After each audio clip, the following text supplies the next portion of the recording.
Apa strategi yang Anda akan siapkan untuk menyelesaikan masalah HAM dan konflik di Papua secara komprehensif?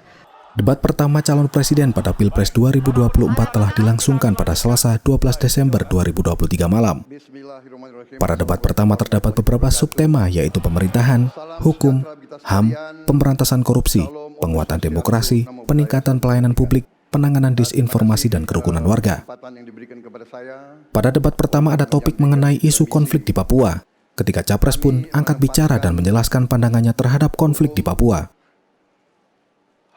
Calon Presiden nomor urut 2, Prabowo Subianto mengaku sepakat dengan dua kandidat Capres lainnya soal menuntaskan konflik di Papua. Prabowo mulanya menyebut permasalahan di Papua adalah hal yang rumit. Ia menuturkan ada andil kekuatan asing yang menginginkan Indonesia terpecah belah.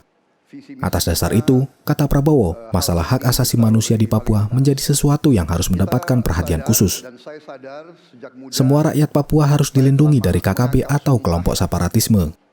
Pernyataan Prabowo tersebut kemudian ditangkapi Capres nomor urut 3, Ganjar Pranowo, dan Capres nomor urut 1, Anies Baswedan.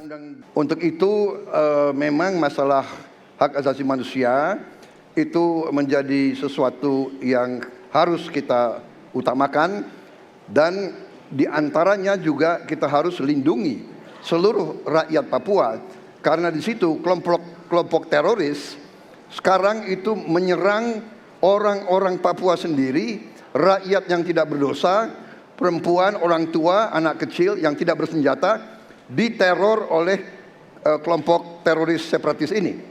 Ganjar menilai masalah di Papua dapat diatasi dengan dialog, sementara Anies menilai masalah Papua akar masalahnya karena ketidakadilan.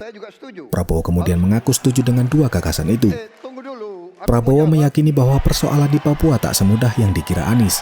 Ada berbagai faktor, seperti faktor geopolitik hingga ideologi yang rumit dan harus menjadi pertimbangan saat mencari solusi mengatasi Papua.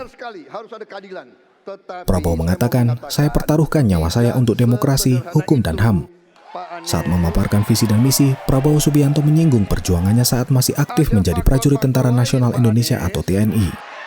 Sebagai seorang prajurit, menurutnya, ia selama ini telah berjuang untuk membela demokrasi hingga HAM. Di akhir pengantarnya, Prabowo berkomitmen menegakkan hukum dan akan memberantas korupsi sampai akar-akarnya. Benar, ya. Dan saya juga setuju.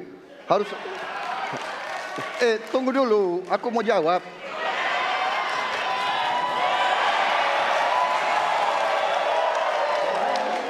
Jadi, benar keadilan. Benar sekali, harus ada keadilan. Tetapi saya mau mengatakan, tidak sesederhana itu, Pak Anies. Ada faktor-faktor lain, Pak Anies.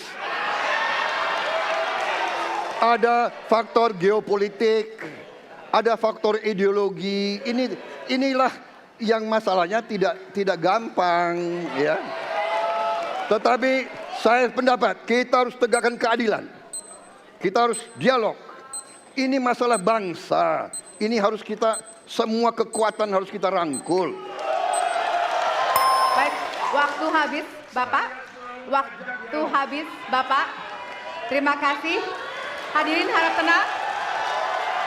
Baik. Download Tribun X sekarang. Menghadirkan lokal menjadi Indonesia.